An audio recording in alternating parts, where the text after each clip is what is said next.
Hello everyone, today I'm gonna show you how to reset control center on iPhone iOS 18.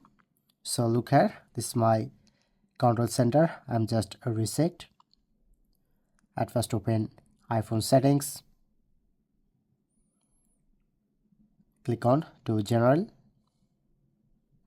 scroll down,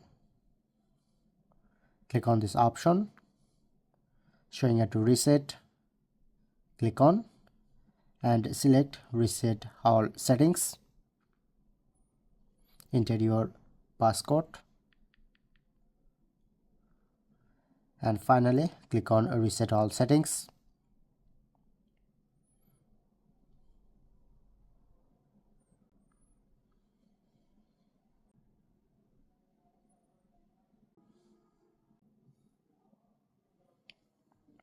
Okay, it's done. Now I'm check. So look here, now successfully reset my control center. So that's it.